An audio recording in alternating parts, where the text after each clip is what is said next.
Good morning. 5 o'clock is the time. Top stories at this hour.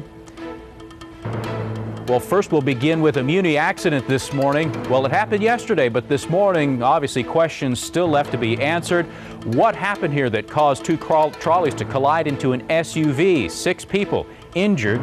We'll have more in just a moment. And we're also following this morning word that the Senate is continuing discussions today in the push for another $2 billion more for the Cash for Clunkers incentive program.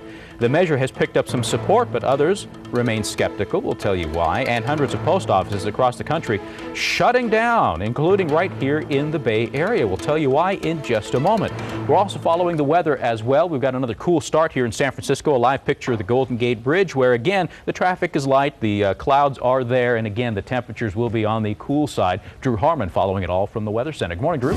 Good morning, James. We are going to keep seeing those cool temperatures today. Once again, off to a cool start all over the Bay Area. Temperatures lower than average for this time of year, and we still have a little storm sitting off the shore. Taking a look at some temperatures right now as you head out the door. Things like 59 degrees in Antioch, 59 for Livermore. Things are going to be warming up to the low 80s. We'll have a full weather check coming up in just a few minutes, but in the meantime, let's get a quick check of traffic with George Rask. Thank you, Drew. As we start off with a look at the Bay Bridge, the westbound ride, it's an easy start to the commute this morning. There are no delays or problems on the bridge, at the toll plaza, or on any of the bridge approaches, whether coming from 880, 580, or Highway 24. The East Shore Freeway Interstate 80 looks good through Berkeley, getting to the Berkeley curve and onto the bridge. James. All right, George, thank you very much. And we begin this morning again with the latest developments out of San Francisco. Top Muni officials expressing frustration and concern after 2 trolleys collided into an SUV just before 6 o'clock yesterday evening. As you can see here, it was a rather dramatic accident, that SUV being sandwiched there between the 2 trolleys there. In a statement issued some 5 hours after the crash, Muni said this accident was intolerable and deeply frustrating. In fact, the chief of Muni said, "I know that the riding public is concerned about Muni safety, and and so am I." 6 people, as I said, have been injured in this. They include the driver of the SUV and the driver of one of the trolleys. The cause of the crash still under investigation, but this is, of course, the second serious Muni crash in less than a month.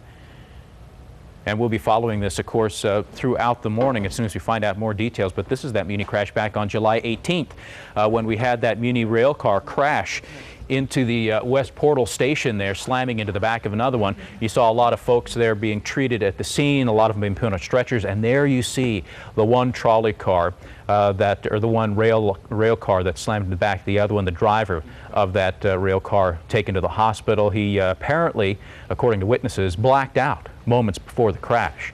And we're still waiting to hear the latest word from Muni and also from the NTSB, who was on scene to investigate it as well. We'll find out more as that story develops, and we'll let you know, obviously, as soon as we find out. But at 5:03, we also want to get an update on the commute this morning. George Rask standing by the traffic center now with a look at how things are shaping up. Good morning, George. Morning, James. So far, we are incident-free, hotspot-free, and no problems for the drive. Starting with a look at the ride here on Expressway to the Capitol Expressway on the northbound side. So with a quiet start, let's get a look at weather now as we head over to the Weather Center. Here's Drew Harmon. Thank you, George. Things looking good out there. More of those foggy conditions, low clouds, low 60s all the way through the rest of this week and into early next work week as well. James? Drew, thank you much. 5:07 the time. Now on to some other headlines for you this morning.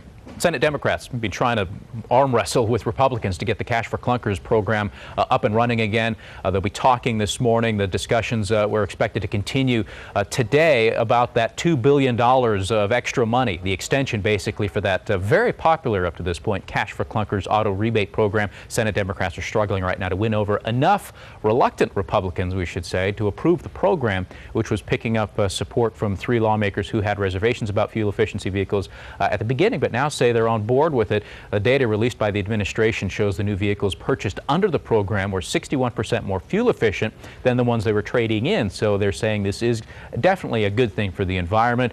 That helped sway some Democrats, especially Dianne Feinstein here of California and Chuck Schumer of New York and Republican Susan Collins of Maine. All 3 of them, although initially were for the program, had their reservations. Now they say it's working fine, and they're excited to get this thing continued. So hopefully the Senate will come through with that extra $2 billion and we can get the Cash for clunkers program back up and running. All right, at 5:08, back to the state budget now. Assemblymember Tom Torlakson will hold a hearing this morning on the impacts that the state budget cuts have had on Bay Area children, schools, and California's future. The hearing in San Francisco will bring local school officials, teachers and parents, and community members as well. Bring them all together to discuss how they have dealt with the steady decline of state education money. And top San Francisco elected officials can expect to see almost a 2.5% pay cut throughout the fiscal year. This affects 18 officials, including the mayor and the Board of Supervisors. The decrease is largely symbolic and won't save the city much money, but the pay decreases will last through at least June 30th of next year.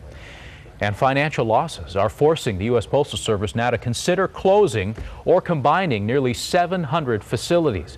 The proposed changes come as people turn increasingly to the internet to communicate and to pay their bills. Last year, mail volume fell by nearly 10 billion pieces, and that loss in volume is expected to nearly triple this year. The post office says no changes are expected before the end of the current fiscal year on September 30th. But here is a list of the post offices now that they're considering closing or consolidating. There are 3 of them in San Francisco, 5 in Oakland, 4 in Richmond, 3 in Berkeley, and 2 in San Jose. We'll have a complete list set up for you on our website at KRON4.com. All right, and also for you this morning, we're following the latest out of North Korea, where, well, North Korea has extended a warm welcome now to former U.S. President, we'll get to TMZ in a minute, but former U.S. President Bill Clinton, who's hoping that he can bring home 2 jailed American journalists. Again, former President Clinton arrived in Pyongyang today to a greeting of flowers and a hearty handshake from North Korean officials. Clinton is making his first trip to North Korea in hopes of securing the release of Laura Ling and Yoona Lee. They were arrested along with along the North Korea-Chinese border in March and accused of engaging in hostile acts. That's what they were convicted of. They were sentenced in June to 12 years of hard labor.